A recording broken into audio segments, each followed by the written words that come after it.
Neymar junior ബ്രസീലിന് ആവശ്യമില്ല എന്ന് ആരെങ്കിലും പറയുന്നുണ്ടെങ്കിൽ അവനെ ഞാൻ ബ്ലോക്ക് ചെയ്യും.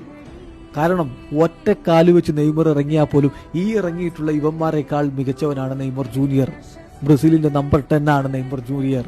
അദ്ദേഹം ഇല്ലാത്തത് തന്നെയാണ് ബ്രസീലിന്റെ പ്രശ്നം. അങ്ങനെയുള്ള ഒരാൾ പോലും ഈ ടീമിലില്ല എന്നാണ് ഇപ്പോൾ ഫിലിപ്പെ മെലോ പറയുന്നത്.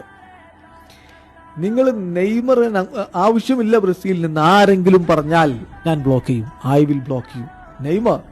നെയ്മർ ഒറ്റ കാല് കൊണ്ട് ഇറങ്ങിയാലും, അദ്ദേഹത്തിന് 2 കാല് വേണ്ട, കാൽമുട്ടിന് മറ്റൊക്കെ പ്രശ്നമാണല്ലോ, ഓക്കെ, ഒരു കാല് വെച്ച് നെയ്മർ ഇറങ്ങിയാൽ പോലും ഈ കളിക്കുന്നവരെക്കാൾ ബെറ്ററാണ്. ബ്രസീലിന്റെ നമ്പർ 10 അണിയാൻ ഇപ്പൊ യോഗ്യതയുള്ള ഒരേ ഒരു കളിക്കാരൻ അത് നെയ്മർ ജൂനിയർ ആണ് എന്ന് ഫിലിപ്പെ മെലോ ആഞ്ഞടിച്ചു പറയുന്നു. അതും ഒരർത്ഥത്തിൽ ശരിയാണ്. നെയ്മറുടെ ആ ക്യാരക്ടർ, നെയ്മറുടെ ആ ഒരു ക്വാളിറ്റി, നെയ്മറുടെ ആ ഒരു ലീഡർഷിപ്പ്, അതൊന്നുമുള്ള ഒരാളെ പോലും ഇപ്പോൾ ബ്രസീലിയൻ ദേശീയ ടീമിൽ കാണാനില്ല എന്നുള്ളതാണ് സത്യം. നോക്കുക, ഈ താരങ്ങളെ വെച്ചുകൊണ്ട്, ഈ സഹതാരങ്ങളെ വെച്ചുകൊണ്ട് എങ്ങനെ ബ്രസീലിൽ നെയ്മർ ജൂനിയർ ടോപ്പ് സ്കോററായി എന്നുള്ളത് ഒരു ചോദ്യം തന്നെയാണ്.